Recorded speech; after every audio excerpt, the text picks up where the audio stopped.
Hello friends, welcome back to Telugu వంటకాలు. ఈరోజు మనం చూడబోతున్న మరో రెసిపీ కాకరకాయ కారం. ఇది చాలా అంటే చాలా టేస్టీగా ఉంటుంది. కాకరకాయ అంటే ఇష్టం లేని వాళ్ళు కూడా ఖచ్చితంగా ఒక్క ముద్ద కూడా మిగిలించకుండా తినేస్తారు. ఒక్కసారి ఇలా ట్రై చేశారంటే మీరు ప్రతిసారి ఇలాగే చేస్తూ ఉంటారు ఈ రెసిపీని. మనం జనరల్‌గా కాకరకాయ చేదు తగ్గించడం కోసం ఉడకబెట్టడం అని, డీప్ ఫ్రై చేయడం అని చేస్తూ ఉంటాం గదా! కానీ ఈరోజు అవేమీ లేకుండా చాలా టేస్టీగా ఎలా చేయాలో నేను ఈ రెసిపీలో చూపించబోతున్నాను. ఇలా చేస్తే చిన్న పిల్లలతో సహా అందరూ ఎంతో ఇష్టంగా ఖచ్చితంగా తినేస్తారు. మరి కాకరకాయ కారాన్ని ఎలా చేయాలో చూసేద్దామా?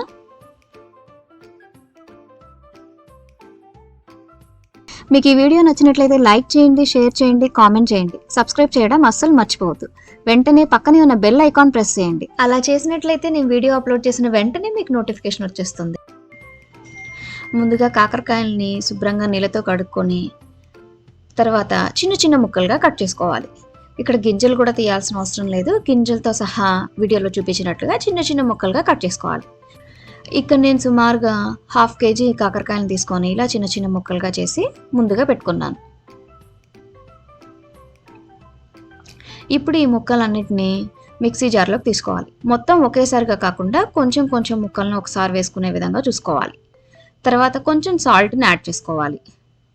సాల్ట్ని యాడ్ చేసి ఆన్ అండ్ ఆఫ్ మోడ్లో, పల్స్ మోడ్ అంటుంటాం కదా, అలా కచ్చా పచ్చాగా మిక్సీ వేసుకోవాలి. మిక్సీ వేసుకున్న తర్వాత ఇలా ఒక కర్చీఫ్ తీసుకోవాలి.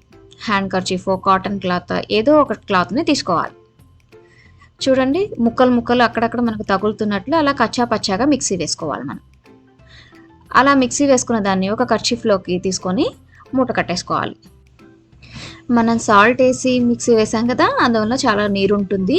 ఇలా ఎక్స్ట్రా వాటర్నంతా తీసేయాలి. ఇట్లా పిండుకుంటూ తీసేయాలి. దీని మూలాన చేదు కూడా తగ్గిపోతూ ఉంటుంది. ఇలా చేస్తే డీప్ ఫ్రై చేయకుండానే మనం కాకరకాయ చేదుని తగ్గించవచ్చు. చూసారు కదా, ఈ టెక్నిక్ చాలా సింపుల్గా ఉంది కదా. డీప్ ఫ్రై చేయకుండానే మనం కాకరకాయ చేదుని బాగా తగ్గించేయచ్చు. ఇప్పుడు వాటర్ తీసేసిన తర్వాత బాగా పూర్తిగా ఇలా పొడి పొడిగా వచ్చేస్తుంది అన్నమాట.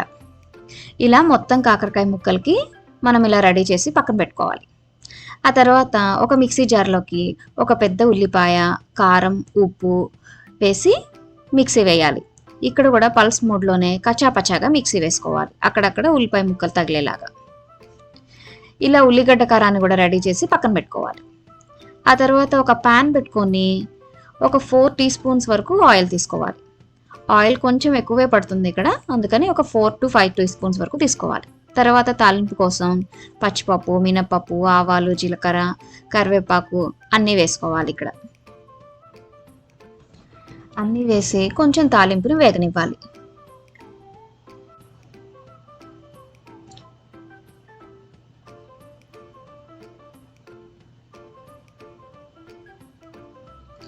ఇప్పుడు ముందుగా రెడీ చేసి పెట్టుకున్న కాకరకాయని ఇందులోకి వేసేసుకోవాలి తాలింపు వేగిన తర్వాత. ఇక్కడ లో ఫ్లేమ్లోనే పెట్టి కాకరకాయని వేయించుకోవాలి. కాకరకాయని లో ఫ్లేమ్లోనే పెట్టడం వల్ల బాగా కుక్ అవుతుంది. అంతేకాకుండా కొంచెం లోపల దాకా కుక్ అవటం వల్ల చేదు లేకుండా ఫ్రై చేసినట్లుగా అనిపిస్తుంది. ఇలా తక్కువ నూనెతోనే మనం ఫ్రై చేయొచ్చు. ఓ 6-7 మినిట్స్ తర్వాత ఇలా కాకరకాయ మంచి కలర్లోకి వస్తుంది. ఆ తర్వాత మనం ముందుగా రెడీ చేసి పెట్టుకున్న ఉల్లిగడ్డ కారాన్ని దీనిలోకి వేసుకోవాలి. ఇప్పుడు ఈ ఉల్లిగడ్డ కారం వేసిన తర్వాత బాగా కలిపేసుకొని మళ్ళీ లో ఫ్లేమ్లోనే దీన్ని కుక్ చేస్తూ ఉండాలి. ఎందుకంటే ఈ ఉల్లిపాయ కూడా బాగా వేగిపోవాలి. ఇలా పూర్తిగా వేగిపోతే ఈ కాకరకాయ కారం మనకి కనీసం 4-5 రోజుల పాటు నిలవ ఉంటుంది. కొంచెం పసుపు కూడా వేసి బాగా వేయించుకోవాలి.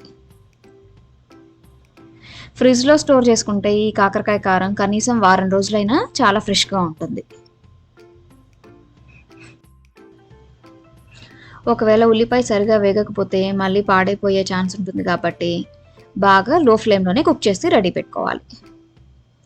ఇలా పొడి పొడిగా అయిపోవాలి. బాగా ఫ్రై అయింది అంటే దాని అర్థం ఏంటి అంటే ఇలా పొడి పొడిగా అయిపోతే ఉల్లిపాయ బాగా ఫ్రై అయినట్లు. ఆ తర్వాత మనం ఒక సర్వింగ్ బౌల్లోకి తీసుకొని చక్కగా సర్వ్ చేసుకోవచ్చు.